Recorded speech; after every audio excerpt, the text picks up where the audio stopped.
Good afternoon and thank you for keeping it your home of Untold Stories TV47. This is News Now, which starts right now with the highlights.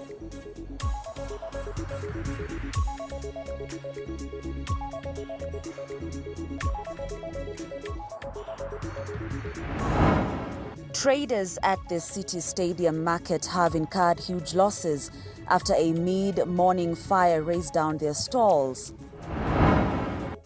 Health seer Susan Nahumicha leads the country in observing the Breast Cancer Awareness Month by holding walks in Kwale County. Hao wahudumu wa nyanjani wako hapa na nimewaona wako kwa wingi, na leo pia wametia ahadi ya kuhudumia watu wa Kwale. And President Ruto heads to DR Congo to attend 3 Basins Climate Change Conference. Welcome to the broadcast. My name is Grace Korea-Kanja.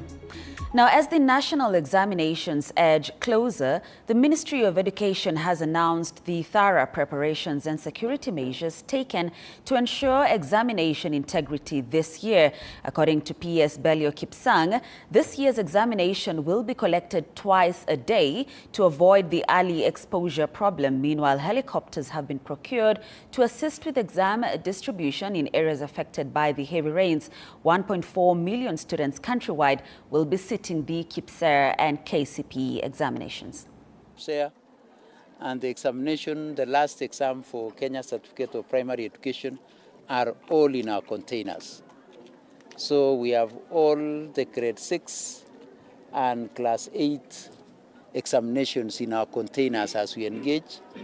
And I would want to thank our officers, both the deputy county commissioners and the sub-county directors, because those are the custodians of our examinations.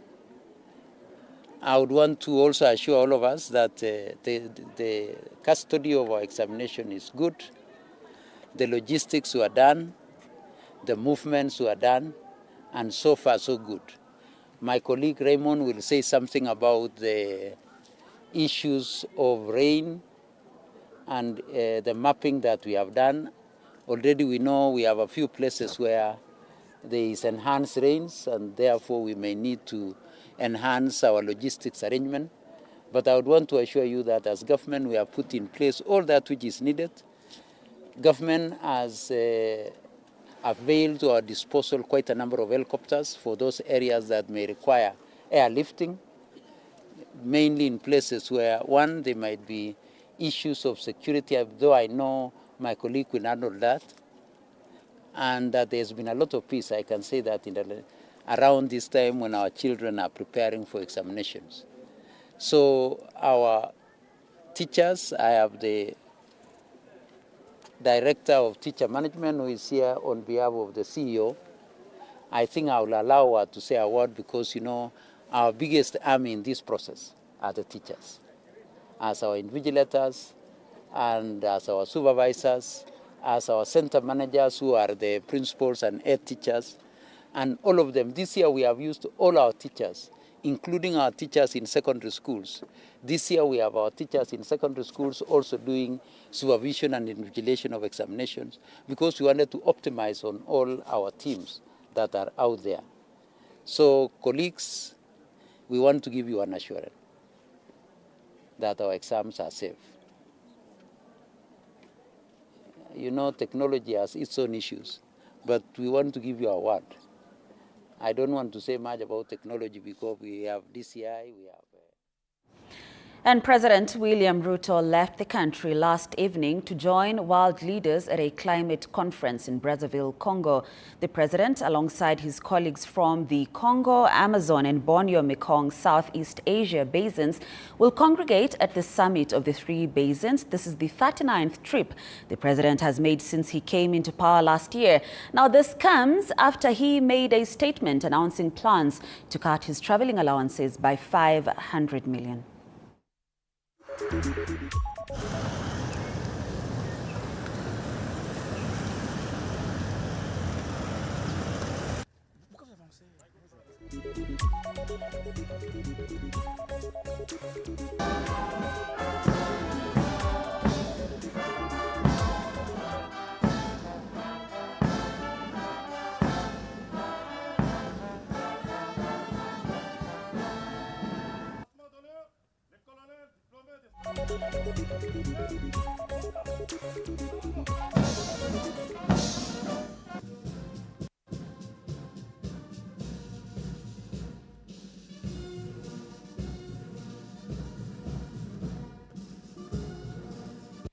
And the Cabinet Secretary for Health, Susan Nakhumicha, has led the Cancer Awareness Month celebrations in Msambweni, Kwale County, urging Kenyans to go for early cancer screening and treatment in order to reduce deaths arising from cancer. The CS, accompanied by the Blue Economy CS Salim Vuria, CS Energy Davis Chirchir and Kwale County leadership has launched 6 projects at the Msambweni County Referral Hospital, which include a 60-capacity new female ward, drugstore, oxygen plant, and a renovated pediatric unit. Hii oxygen plant amenieleza ya kwamba wamefanya piping kutoka kwa plant mpaka kwa bedside. Makofi kwa Mama Fatuma. Yeye ni mama na amehakikisha leo pia tumefungua female ward, 60 beds. Si mama anachapa kazi? Mpe makofi basi. Tumefungua liquid oxygen plant. Na hiyo tumefanya kwa collaboration national government na county government. Na pale mwanzo tulitumana cylinders za oxygen 305 zikaja hapa Kwale. So zitatumika kuhakikisha oxygen inatoka hapa inasambazwa kwenye hospitali zote hapa Kwale County. Na mwisho tukafungua mtambo wa kutengeneza maji. Unajua maji yenu hapa Kwale, hapa pwani ni maji ya chumvi. Hiyo maji ya chumvi haiwezi kutumika kwenye hospitali. Wale wagonjwa wa dialysis wanahitaji maji. Pale kwenye laboratory kunahitajika maji. Hapa kwenye wards kunahitajika maji. Leo tumefungua mtambo ambao una clean, unasafisha hayo maji. Kutoka iwe chumvi sasa inakuwa mineral water na tumekunywa hapa. Makofi kwa Mama Achani. Nataka kuwashukuru sana. Na ningependa kuomba watu wa Kwale mkampe support ya kuchapa kazi.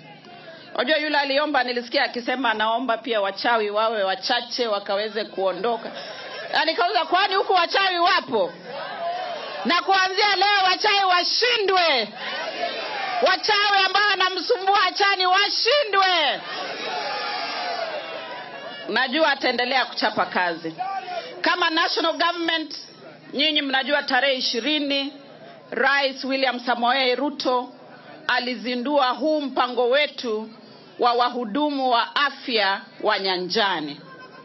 Na kutoka kule Kericho nimekuja leo kuhakikisha ya kwamba hao wahudumu wa nyanjani wako hapa. Na nimewaona wako kwa wingi. Na leo pia wametia ahadi ya kuhudumia watu wa Kwale. Na vile rais mwenyewe alisema, mimi kama mtu wake wa mkono nimetimiza ahadi. Alisema atawatrain. Si mumetrainiwa? Alisema atawapatia kit si mmepata? Alisema atawapatia smartphone mpya. Mumepata hamjapata?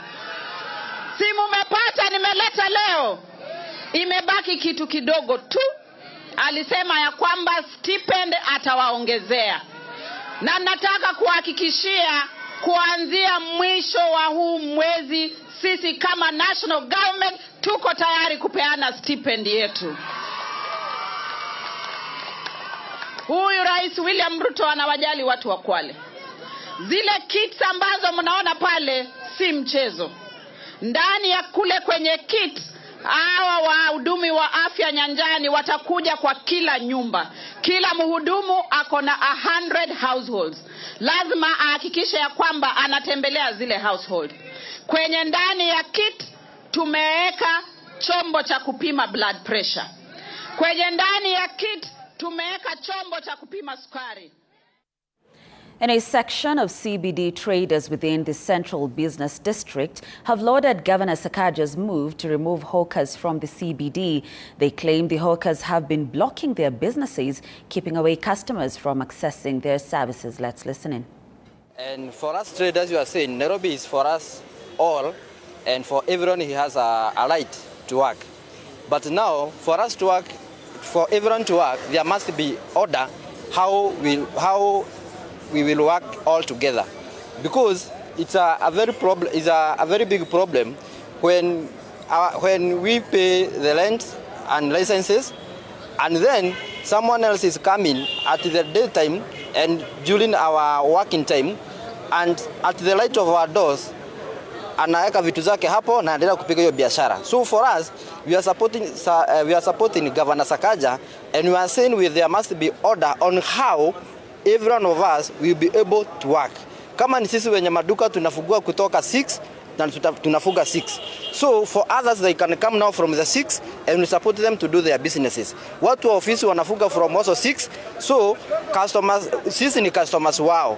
But there is no way we will allow them to work when already we are in open hours. That's the move, and we are in support in Sakaja. There is this issue of matatu and buses that are blocking the shops. Yes. What is your talk on this? Chairman, Nyamakema business community, but you are many regions. We have Du Bois, they are represented here. We have Moi Avenue, we have those people who sell computers, others who sell hardwares. They are all accommodated here, and we are together with His Excellency Governor.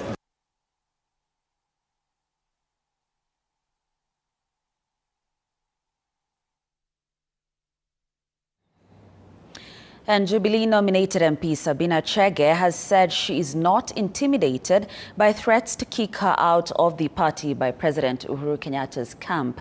Sabina, who leads the breakaway faction of the party, welcomed the Speaker's ruling to make Jubilee a parliamentary party and make her the party's majority whip, which gives her and the party MPs authority to take charge of the party's affairs in Parliament from the Uhuru Kioni faction. Sabina, who was flanked by her faction's Deputy Party Elders MP Aidan Canaan, maintains Murathe and Kioni faction have no authority in the party to make changes.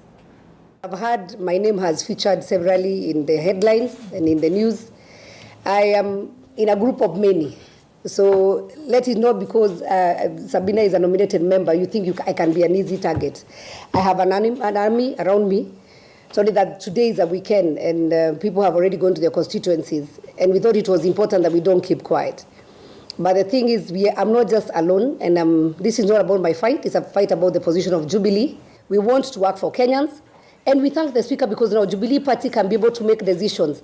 And I also want to encourage the members of Jubilee Party, even the ones who had not shown the interest because they were threatened, they will be taken away from committees. Now we are in charge. This broad daylight, you think we can accept to be bullied?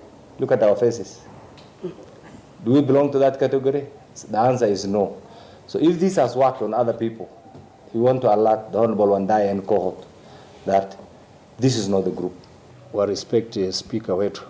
Naambia wale waliongea jana niliwasikia kwa radio ya kwamba speaker aheshimike. Mtu kama Murathe alitolewa kwa chama, Kioni walitolewa kwa chama. So chama ndio hii. Party leader ndio huyu naibu wake, so sioni kama kuna kitu ambaye imepakia. Now the spouse of the deputy president I beg your pardon.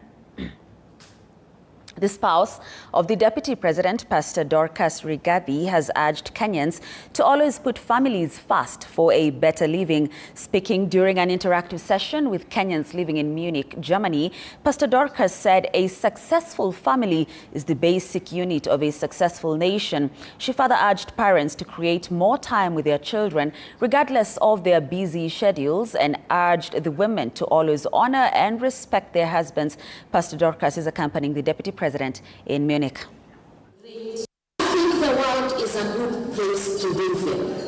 And I believe as we work, as we do all these things, let's have a place for family. Because if family was united and family grew together and family worked together, we will not have the frustration that is taking men and women to the place where they are suicidal, they are frustrated, and they are depressed to the level they don't want to live any more. And therefore, as women, and I will talk to the women because we are mothers, and even those who will be mothers tomorrow. Let's parent our children better than we are doing now. Let's have fair time to our children. And once they understand and they can get connected, they don't need things. They need to be loved. They need to be cared for. And the moment you do that, it will be okay. Women folks, also, let's respect and honor our husbands. And on that note, we take a short commercial break here on TV47 News Now. Stay with us.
Thank you for staying with us. Now, the government has been challenged to pump more money towards funding both basic and higher learning education following the increased cost of living. Speaking during a graduation ceremony at Gorgeous Technical Training Institute, where over 500 youths graduated with certificates in short artisanry courses to help them venture in income-generating activities, Juja MP George Koimburi called on the government to increase education budgetary allocation in the upcoming supplementary budget to cushion struggling parents for a smooth learning of learners. Graduates who pursued 3 months courses in various technical disciplines said they had been technically equipped and were set to start income-generating activities which will keep them away from drugs and substance abuse.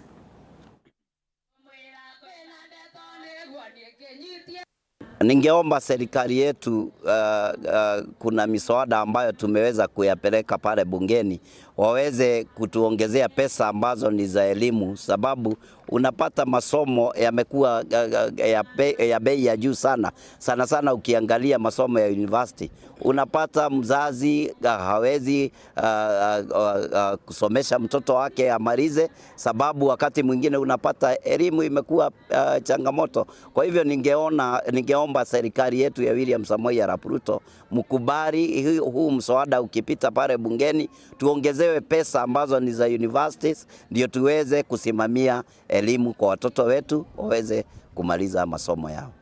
Tumejipanga vyema kabisa, tuko sambamba, tuko tayari kufanya kazi. Kwa wale wote wanahitaji cooks, wapishi, wale wa beauties, kwa salons, kwa kushona nguo, tuko sawa, tumepata hizo skills. And the Great Plains Foundation, partnered with Talek Mara Youth Association, are carrying out a cleaning exercise in the Masai Mara National Reserve, which with increased visitation has been blighted by a waste management problem.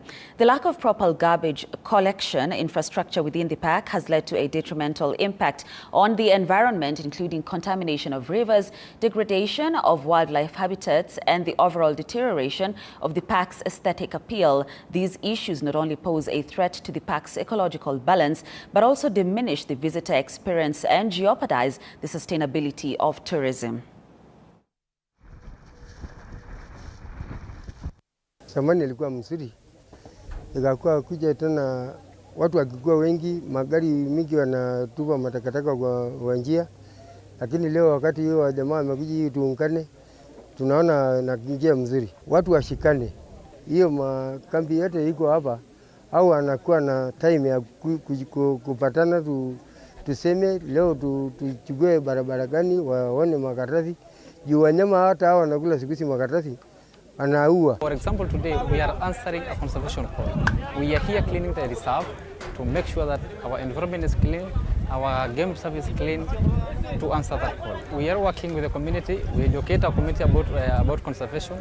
We are as well partnering with that camps or foundations like Great Plains Foundation to make sure that this one is a success. This yearly and regularly, activities and, sensitization, making them to understand, bringing them together in any meeting, educating through the youth leaders, through the local agents like this Authority for Conservation, the National Masai Mara National Reserve. I think it's also one of the changing, way to make them understand that we need to conserve the environment. Back to matters breast cancer awareness, where Kakamega County joined the world in raising awareness of breast cancer in a walk that started from Masinde Muliro of Science and Technology University through Kakamega town. Medics have urged locals to turn out in large number to screen for breast cancer, with this year's theme being Keeping Her in the Picture. Violet Ouma now joins us from Kakamega, where free cancer screening is taking place. Over to you, Ouma. Yeah, thank you so much. Breast cancer awareness walk has just been concluded, and currently we are at Oasis Hospital, one of the centers that have been identified as a screening centers in Kakamega County. Of course, among them, Kakamega Referral Hospital, where is the biggest center. Earlier on, we were able to talk to Dr. Mbisi, who is in charge of the center, and of course, she said currently we have over 2,000 people who have been diagnosed with breast cancer and they are undergoing treatment. And of course, we have over 2,000 who are seeking medication elsewhere. Among them are traditional healers and spiritual preachers as well.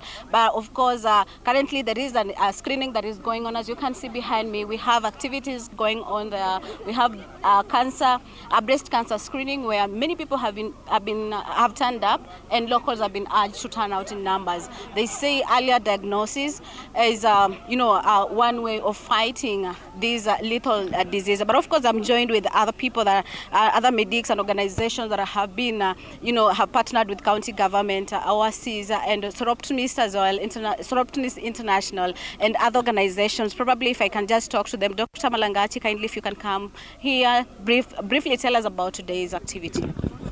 Thank you very much. I'm Dr. Malangachi Roslyn. I'm a pediatrician at the county hospital, but I'm also the current president of Soroptimist International Kakamega, a group of women who have come together to take care and improve the welfare of women in the society. So today we've come together to mark Breast Cancer Awareness Month by holding a walk, and we've commemorated together here at the Oasis Grounds Hospital to try and create awareness, teach our populace about screening of their breasts, teach them about signs and symptoms of breast cancer, and at the same time also offer free services of breast cancer screening and also screening for the cervical cancer. Thank you. We've seen men, and also they've been urged to come to turn out, of course, to be screened. Do they even also suffer from the disease? That's one of the greatest messages we brought today, that there's a misconception that only women suffer from breast cancer, but you're informing our men that being that they already have breasts, even though they are small, they are also at a high risk of getting breast cancer, which tends to be very, very aggressive amongst the men. So you're also urging our men to come out in great numbers and have them screened for breast cancer, and at the same time we are also offering services for prostate cancer screening through prostate ultrasound here at Oasis Grounds. Also, medics have been told not to be left out. I am with Fanny Sokuso, who is a nurse and also a cancer survivor. Yeah, thank you very much. I am a nurse. My name is Fanny Sokuso, and I'm a cancer survivor, breast cancer. I discovered that I was having breast cancer when I did breast examination, self-breast examination, and I immediately went for checkup and I started treatment. It's now 2 years since I started treatment. I was operated and now I'm doing well. Now I can call myself a cancer champion because I'm a winner. I just want to encourage the people who work with the Ministry of Health, medics, that they should not forget themselves. Always check your breast, check your cervix, because at times the medics they take care of other patients and they forget themselves. So it's always good to check, know your health, and also mapema ndio best. Yeah. So thank you so much. So that is Fanny Sokuso, a champion there indeed. Of course, she says she is a medic, but of course she had to take a step of just ensuring